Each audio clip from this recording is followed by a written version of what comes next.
featuring the Nike VaporMax 360, you'd want to stick around for this. Hey everybody, what's up? How's it going? Welcome, this is Sean, thanks for being here. So the sneaker would have been out for several weeks already by the publication of this video, so it's kind of late. But it deserves a video because, number one, I'm a fan of the VaporMax.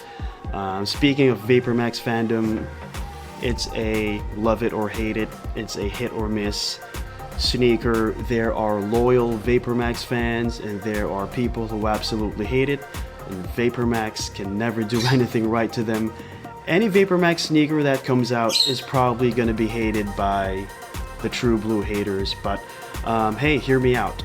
This VaporMax is a little different from the VaporMaxes that you're used to because this one has a foam midsole. It's got a full-length foam midsole. It might be a game changer for you. First things first, this is a nod to the original Air Max 360 that came out in 2006. It was simply called the Nike Air Max 360-1.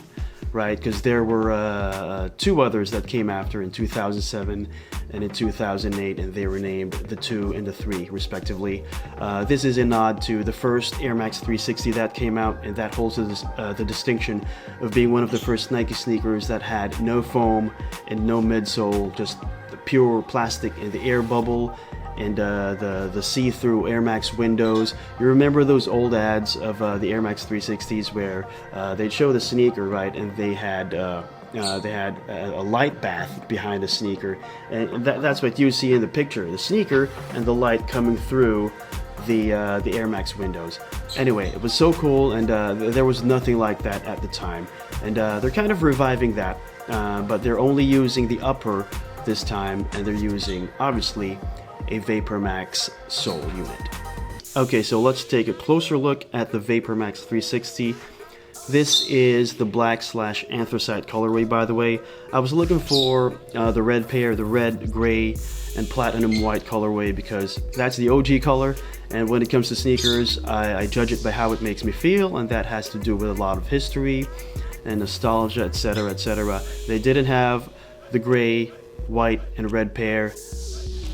No store carried it, but this black and anthracite pair will do the job, right? It's still a beautiful pair.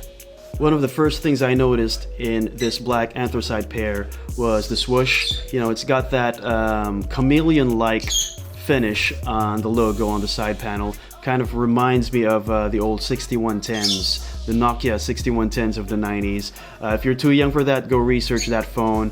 They made phone cases in a chameleon finish. You know, this is one of those things. Sometimes it's green, sometimes it's blue. I think it's a really cool touch to this sneaker. Still on the upper, you'll notice that pretty much the whole sneaker, not the whole sneaker, but all of the upper is done in this airflow kind of design language, right? There's lines and it conveys speed. After all, this sneaker is the inspiration for this sneaker was the original Air Max 360-1 in 2006, and that was a performance running sneaker. One of the coolest things about the VaporMax 360 is the leather component. All right, you have padded leather on the toe. It runs across the sides, it goes around through the back. So that's your mud guard, that's your splash guard there. You have padded leather also that runs from the toe up to the top of the tongue. It's the coolest thing. It's not your simple plain patent leather, not like the Air Jordan 11 Concords where it's nice and black and shiny, but this one is kind of done in a chameleon finish also, much like the swoosh, but unlike the swoosh, you know, this is a little more subtle. The patent leather here is a little more subtle. When light hits it, that's when you see the color change a little bit, and when light hits it, you're gonna see sparkles. You know what I mean? It has that galaxy vibe to it, so it's really cool. Hey, before you move forward, I'd like to remind you of our giveaway. I'm giving away a brand new New Balance 574 in your size. I'm also giving away a t-shirt and a cap. We're gonna pick 2 winners. Yes, that's it's gonna be a few days from now. Right? The mechanics are easy. The basic condition is for you to subscribe to the channel and follow me on Instagram. If you're in both platforms, you stand a chance to win. The rest of the mechanics are at the description. Good luck. And guess what? The VaporMax 360 also has a reflective component. You'll find that at the toe. It's that lining that runs from the toe to the top of the tongue. You also have the VaporMax branding in reflective material. And if you look real close, on the eye stays, you'll see a 2020 marking, of course, to signify that the sneaker came out in 2020. Let's now talk about the more interesting part of the sneaker, the bottoms. It's a VaporMax bottom, obviously, and this is where people take it or leave it. This is where the great divide happens, right? I'm a VaporMax fan, and I think I've said that several times in other videos. I like the VaporMax. My favorite is the VaporMax 2. I like the VaporMax 2 for the look. I also like the VaporMax 3 for the comfort, because to me there's a difference. Maybe to some there isn't, but the VaporMax 3 is more comfortable than the 2. They corrected some of the stride issues that I had with the 2. I don't have the 2019, that urban look VaporMax, and now I have this. And probably later on I'm going to tell you which VaporMax I like the best, but let's focus on this for now. All right. So if you've stayed away from VaporMaxes because they look funny or they're not comfortable, guess what? The people who love it for how they look and for how they feel. Right. The reasons for hating it are also the reasons for loving it, and I'd like you to give the VaporMax 360 a chance, because this one is different because it has a foam midsole. It has a full-length foam midsole, unlike other VaporMaxes where you slide your foot in, you're gonna feel the footbed, and underneath that is the VaporMax bubble immediately, and nothing in between that.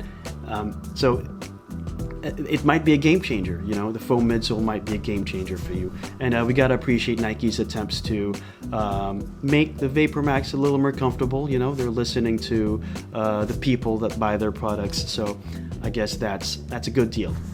But I'll tell you what, I didn't really feel any difference, you know. I don't feel uncomfortable in VaporMaxes ever, don't get me wrong, but this one, I was expecting a little more comfort. I was expecting a little more squishiness, a little more bounce in my stride, but felt the same. VaporMax 2, VaporMax 3, VaporMax 360 felt the same to me. Maybe it's because of my structure, you know.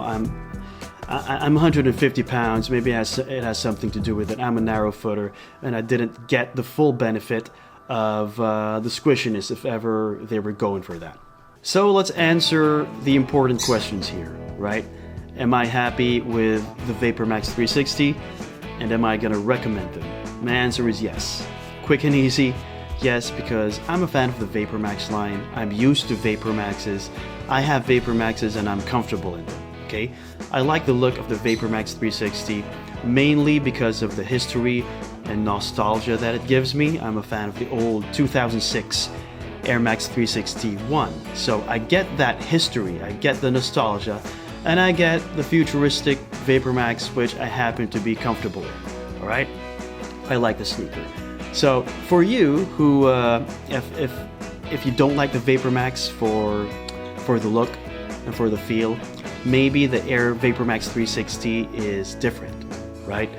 Give it a chance. If I'm gonna give you a reason to try it out, at least try it out, it's the foam midsole, all right? But admittedly, the foam midsole didn't do anything for me, and I explained that earlier. Maybe it's me. It's not the sneaker, but give it a chance. The full-length midsole, the full-length foam midsole, might spell the difference. You know, it may be nothing, or it may be everything. You know what I mean? So give it a try. It goes for 10,650 pesos, or 10,645.